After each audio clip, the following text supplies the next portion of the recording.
course, about the university is that no matter what nonsense you say, you'll find at least someone who will agree with you.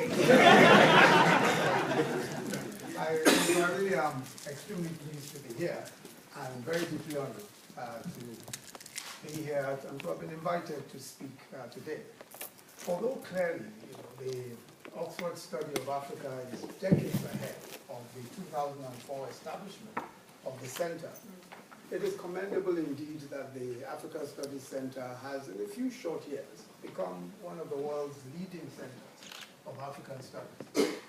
But this center's role is, especially in the shaping of policy and ideas, is bound to become even more crucial as Africa enters possibly its most decisive 2 decades.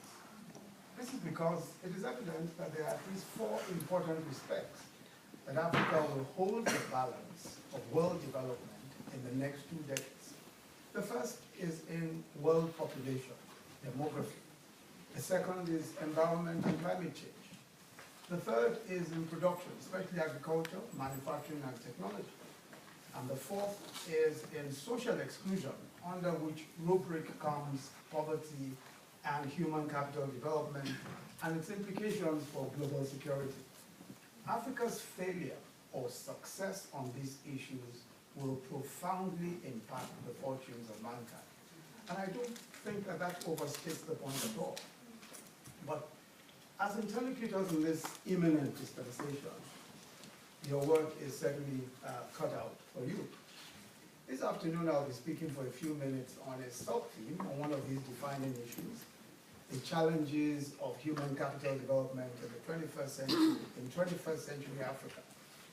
But as you might guess, I will in the course of the lecture draw mainly from the Nigerian experience. As a political functionary of one of Africa's 54 states, I'm never quite certain of the diplomatic implications of reeling out bad statistics about other states. I'm never quite sure how that will be taken. But in my country, it isn't such a problem. I know what the opposition will say. They'll say stuff like, yes, the vice president admits that the government is messed up. Or, at last, the truth is out, something like that. So at least we can handle that. We deal with that every day. But seriously though, Nigeria accounts for 20% of Africa's population, and its performance weighs quite heavily on continental indices. Nigeria is already beginning to show up in global discourse. Sometimes it's having the highest number of people in absolute poverty, although there are disputes here and there about that. Its progress therefore matters because by current projections, Nigeria will be the 3rd most populous country in the world in 2040, with up to 400 million people. This is in just 22 years. Of course, if we get it right, and we must, such a population could herald a demographic dividend. The alternative scenario, of course, is a perfect storm of population pressures on natural resources, the socioeconomic consequences of a huge jobless youth population, and climate change-induced environmental damage. To get some clarity about the concept of human capital development, it's perhaps useful to note that it is sometimes described from the prism of absolute values. But I think its more popular iteration today is as a relative measure of achievements in human progress. So considerable effort has already gone into developing parameters for its measurement, and I'm sure we're very familiar with several of these parameters. The Human Development Index, or HDI, of the UNDP, which assesses progress in health, knowledge, and income per capita. The HDI has itself spawned many refinements and derivatives, including the multidimensional poverty index developed here at Oxford by the Oxford Poverty and Human Development Initiative. And of course, this measures a plethora of indices which relate generally to the impact of individuals and communities at their household level, such as lack of access to toilets, water, electricity, cooking fuels, and such like. Then we have the Gender Inequality Index, which evaluates the percentage of potential development that is lost due to gender inequality across various dimensions, including reproductive health, economic participation, and political leadership.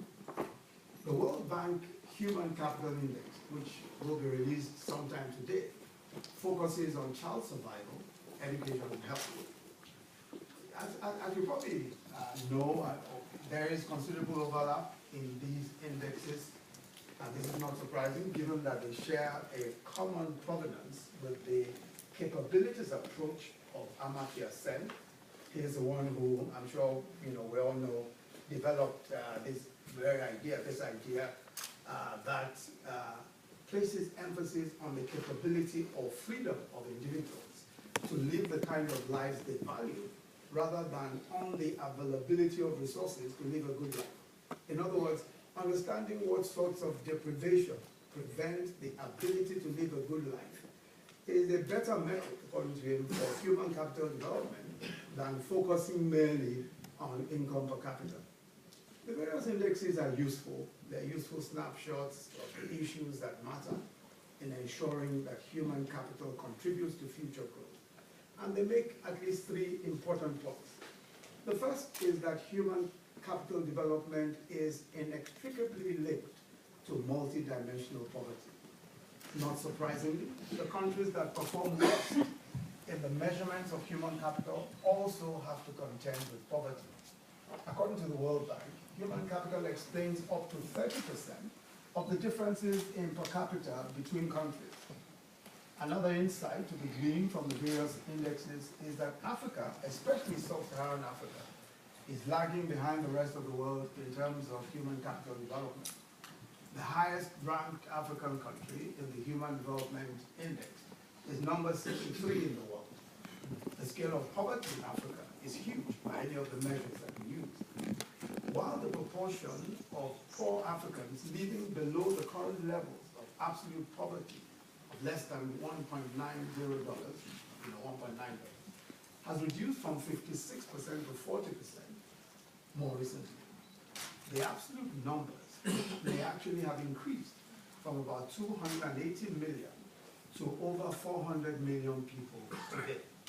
Of course, this is on account of the huge population, the growth rates that have gone up everywhere.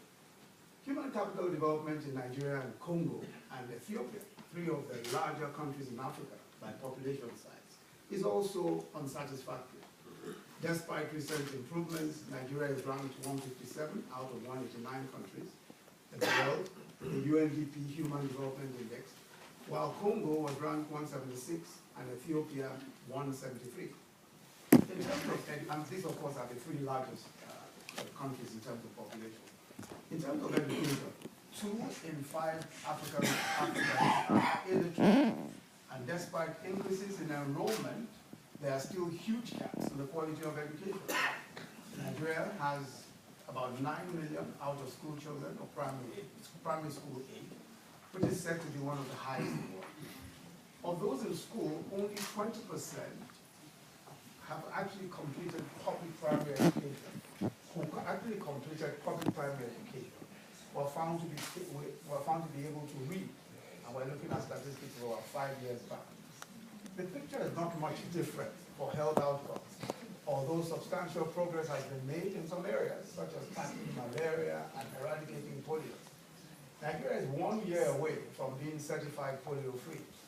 However, there's still a lot more to be done.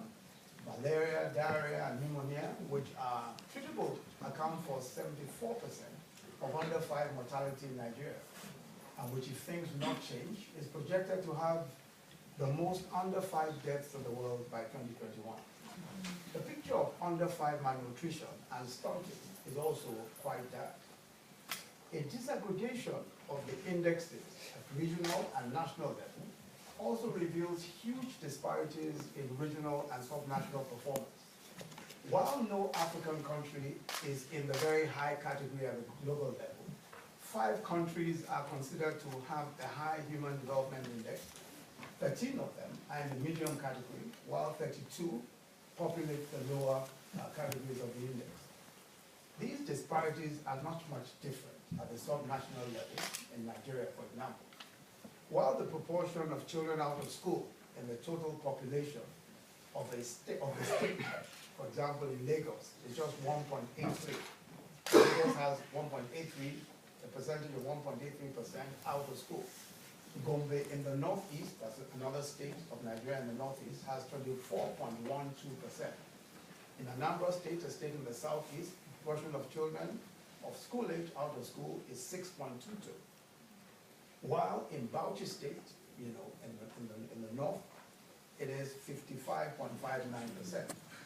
Now, these disparities also reflect, to some extent, the attention that the states pay to these issues, the attention that individual states pay to these issues, especially as primary and secondary education are really sub-national matters. Also useful, as all these metrics are, to show the scale of the challenge, they can neither by themselves convey the reality of the misery of poverty, nor can they reflect the psychological burden of poverty or the reality of poverty as exclusion, which is so poignantly put by Mother Teresa, who said, and I quote, "Being unwanted, unloved, uncared for, forgotten by everybody." I think that's a much greater hunger, a much greater poverty than the person who has nothing to eat, end of quote. This loss of dignity and disempowerment is in many ways the face of poverty anywhere in the world, and consequently of poor human capital development. Also, what are the key factors responsible for poor human capital development in Africa? And I'm sure as I go through them, you'll see that some of them, sound like consequences as well as causes.